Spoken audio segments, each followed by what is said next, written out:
खबर कौरे एल्बम नंबगी हेरो पामजरी यौनिंग कांगबुने इंटरव्यू केनो तौ लाना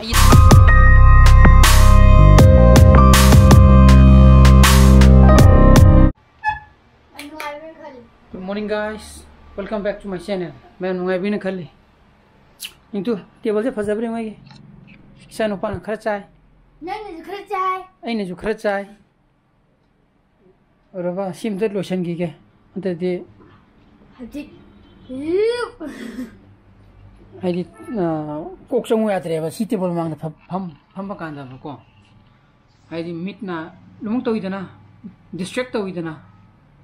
हाइडी पोट में जो फजना कदे बा हाँ कोक याम चंग बनी ना कोक चंग ही नहीं से ले तो आंगा एक थबक शुरू में नहीं अजी क्या की दुनी अदुना सिम द सेंगो की के को चैट लाउन द सेंगो की एंजू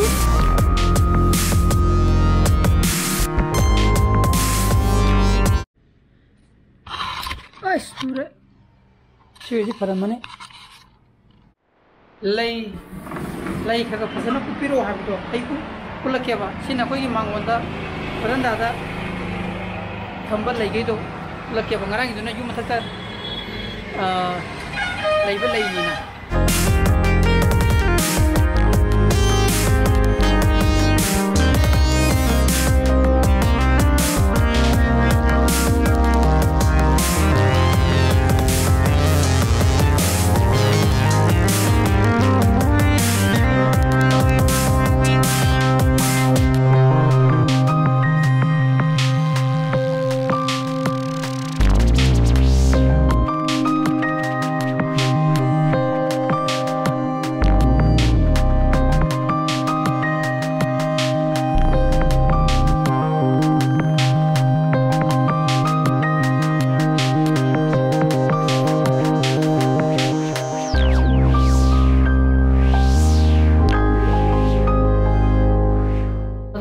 हाइजैदो हजैना नमिदो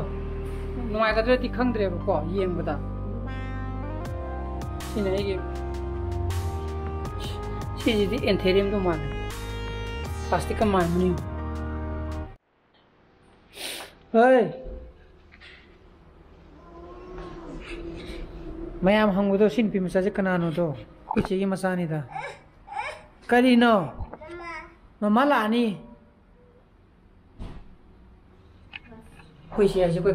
काकागी मखागी कोई काकागी मागी मसाने पे को कोई बाला करे ngaraang ai gi gari do ene nungdang waram ene pigi de pothi masali dana odo class to nan sillaga class to amakhon na kausalaga wi gear chang da bi ka type to ko odo ko bada haibani ma semu gena semu sakhibne odo hakuma satar chingkali do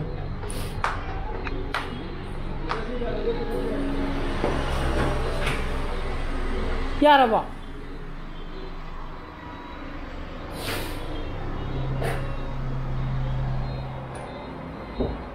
यारबा नंते आइना बिदि ngसाई सेमा बाबा हां हां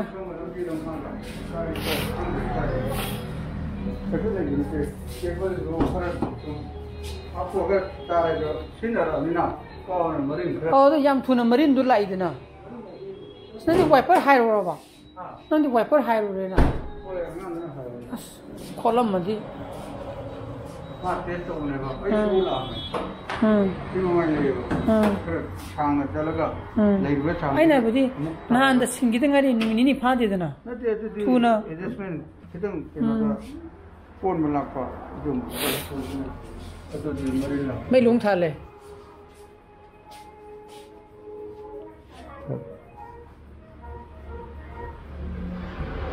तू देखी जी ओ अच्छा कर जी अच्छे तो खाना बनेगा ना ना कितने वाले जो आ रहे थे कुछ इसमें थिंग जो लोग या अपने से सिर्फ तो शक्कर सब हम लेवा अच्छा खर ले भी है बहुत आवा तो आ रही है खंगरा खुद ही जलेना इस जगह ले चलेगा खाए पे है नेवा ले चलेगा ओके खंगरा कोई नहीं दे तो फ्रेंड थोड़ा का ये हाँ खांग दे एटीएम देखी पैसा लोग थोक की ngarang thoke to bu ne ba paisa mata yaw da ba ATM gi kai gi no hong de andak sina ba hayeng phau gro maru ba man lai ba maru si phau gro de paisa je pi ni ga do kaw ro pai ta re ai maru kaw so pai ta re ma'am ji dum tong na bra ai ji ga Puji ke phau da di ba akoi sigi malum di da ba sangang idi nang dum ai de adun anta salu ge ga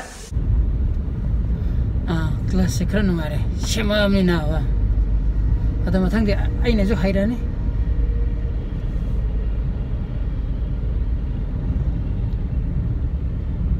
ko ji ai di nang ai ya da ba khot ba tok dam ni na ba ko thoi ne ju khalu da ba ai da re adu gi ni da Hajen mada kana da ba leite na gari semba haikla de workshop hang ba ya da ni ne smi kam le bazan ni matra ani hum khak le ba ya re ne kafi ta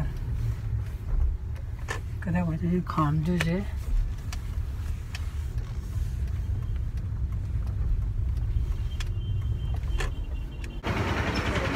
masi di mi kom le ra me nang di si yam sin bane ba sawar ta ming je haji pung tara ta dure na Lore, loktok pa. Itim na sang muzi. Anam matam da ko. Sana, che maser ma pai ni ba do. Tuang kita sana, kisila ni ba ko. Sana tasala ni ba ko. Do sin han ki. Sana ki nam ne ba. Do che je. Hon che ma ne ba. Hoi, anam matam di swain to ko. Che ma che yaw ro gari. Yaw da gana ko. Kada thi gani. Ai gari gi mang da koi parking gi. Pesa ka pa gi che na pa do. Madu ni sijina ga ne ba. Sometimes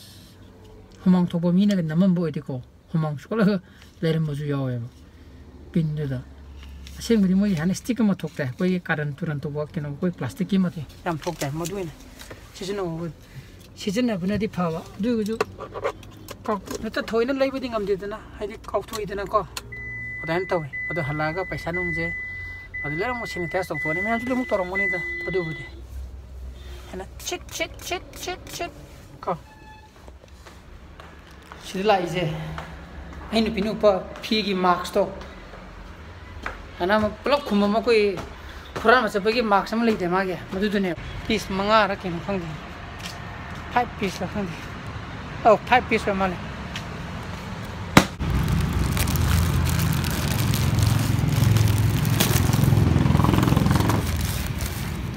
Khud nam na kamera kapam ni nam ko yaad ni, hanya khaya segai de dia. Right.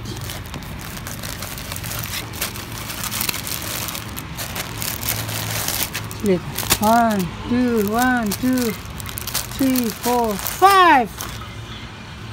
Dòng ra. Second jo. What the fuck am kiri uzan ni ba? Nimit kya ni churu uzan.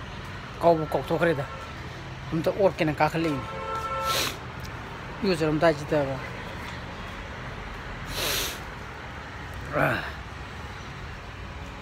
Kesempatan thauru gi game ta akoi gi Manipuri gi music video album ji sije meam ninjang ba yo karom ani ko haidi khangba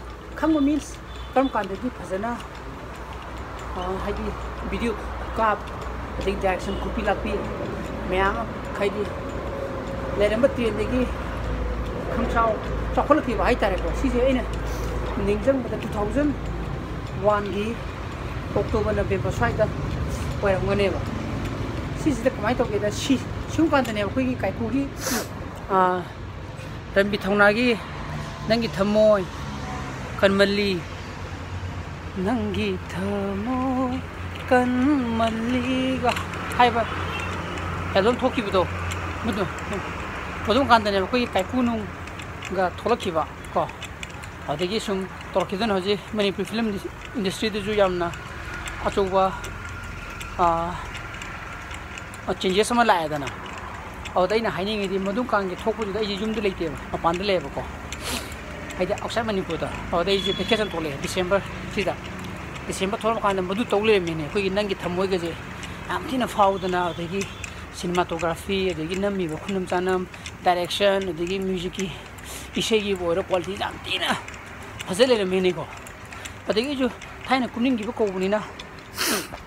आइजे केनो तौरे कुनिंग हाइदि Svane हेरो को कुनिंग मजि दुम फाउ गिबो लेयबो को अदगी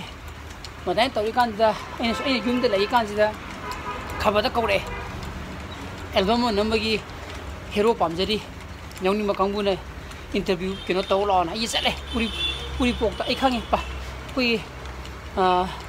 parlour Madane चलीजे interview मदो कांददी overbridge के साद्री को अदो चला कांदा यावरे यावरा कांदा खलेने इजे खला कांदा मोइना इजेना नमजी लुपा लिसिंग 13 हाइब्रा मदो पुथोन हाइबने मतम 2001 लुपा लिसिंग 13 पुथोक पाइबसे अइना सुम पाबदा हुजिकी मतम ग येंगनरगदि लुपा लाख अमगुंबा ओरंगदा माल हेदि पैसा की वैल्यू जे अदगी जे पुथोकसेरा पुथोकुमजिरा सुम खले छुट्टीसु याम कुइने लैतबनिना अदगी सुम खनबदगी मोइना तौरिबा मोंगजे सुम चिंगनबो सुम पोलक पाइतार पैसादा मो लौथोगा काबु साबुक नमगा लाइगी सोइदनबा तौरगा तौगदबा मानजलपा अदगी जे दुम कुमगिदरे डाक्टरनागा युमदगा डाक्टर ओगदब नुपादो मदुनागा युमदगा थीबा लाइपोनिको अदगी लोतनागा तौवेबको मदाइना अदा मदुदगा कुमम मोनाइजे कुमम बदी मथांग मथांग कुमोकपदिगी लाइरे लायक फदना मयामना पामनाबा सखंगबा हेरो हागद्रा मदुजु ओइरमबा याय लाइबक थीबदिगी पक्तबा को फेंग येनिंगदबा मीनागा को आई थोलकपदगा तिनगा हौबा हेरो ओइरमबजु यारी बोनेबा सुम वारीजि सुम निंगजंगा पाइतारे अदो सुम शेयर तोरकपने अमदा ओरखिगे हजिक किलोमीटर अनि मय खतंग थौदंगाइना सिदि अस सांगा पुरु योदंगारि अस थौगी हमता आइ जादि मैदि जु थक्तरेने अखोइने कामले खदम मै तिकी बिरोजि इंगे अस लखोइ तिकी अखोइदि वाओ नि सादि नुंगाइ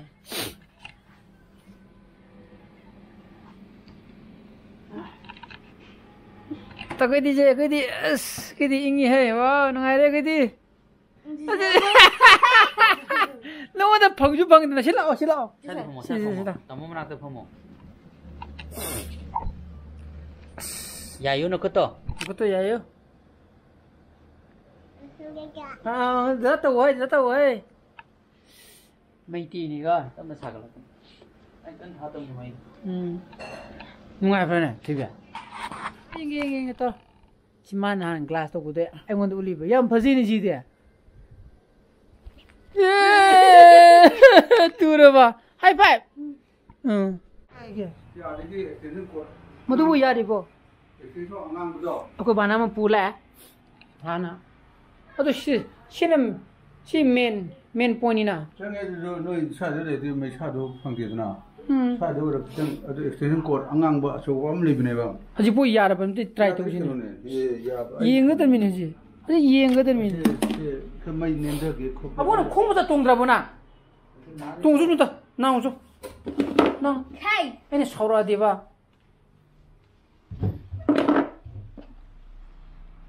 그래 खोमजा तोंगो मै चिंनिगो अलाला आदंगाले सिंगाले दा अमा तौवा अनि खब तौबुजु लेबा कम तौबुने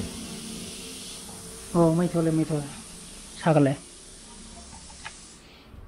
इला मेम खदंग नालहमबगी याबगुम तौबुने आई सुइम लेवनी अजु खंगे सिर करी हागे यम करिनो सिदि मागी नोबने क्याम कनबो 1 2 3 4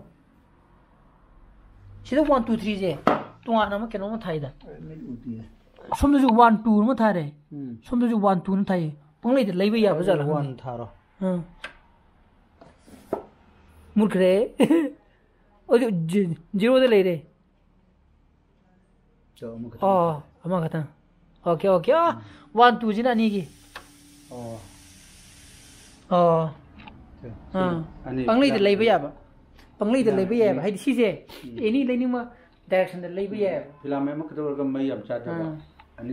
मै चाबा यारे आइगी लेदजु यारे सिन थाउन थानिन छिजना याने अदना मै जिंगा त याइकी के याम इंगे ngसिदि को ꯑꯗꯨꯅ ꯉꯁꯤꯒꯤ ꯕ꯭ꯂꯣꯒꯁꯤꯗꯤ ꯃꯇꯥꯡꯁꯤꯗ ꯂꯣꯏꯁꯤꯟꯖꯔꯒꯦ ꯑꯩꯒꯤ ꯕ꯭ꯂꯣꯒꯁꯨ ꯄꯥꯝꯕꯤꯕ ꯊꯣꯛꯑꯒꯗꯤ ꯂꯥꯏꯛ ꯇꯧꯕꯤꯔꯝꯃꯨ ꯁꯦꯌꯔ ꯇꯧꯕꯤꯌꯣ ꯑꯅꯧꯕ ꯚꯤꯌꯨꯁ ꯑꯣꯏꯕꯤꯔꯒꯅ ꯁꯕꯁꯀ꯭ꯔꯥꯏꯕ ꯇꯧꯕꯤꯔꯝꯃꯨꯀꯣ ꯅꯨꯡꯒꯤ ꯆꯥꯅ ꯐꯖꯅ ꯂꯩꯕꯤꯌꯣ so please be safe and be healthy bye bye good night choo bye bye ꯑꯩꯅ ꯁꯤꯗ be safe and be healthy ꯍꯥꯏꯁꯦ ꯁꯤꯗ ꯑꯩꯒꯤꯁꯨ ꯇꯣꯉꯥꯟꯕ ꯑꯩꯒꯤ ꯈꯟꯖꯕ ꯑꯩ ꯋꯥꯈꯜꯂꯣꯟ ꯑꯃ ꯂꯩꯖꯩꯕꯀꯣ ꯃꯗꯨ ꯑꯩ ꯅꯣꯡꯃ ꯁꯦꯌꯔ ꯇꯧꯖꯔꯒꯦ bye bye good night choo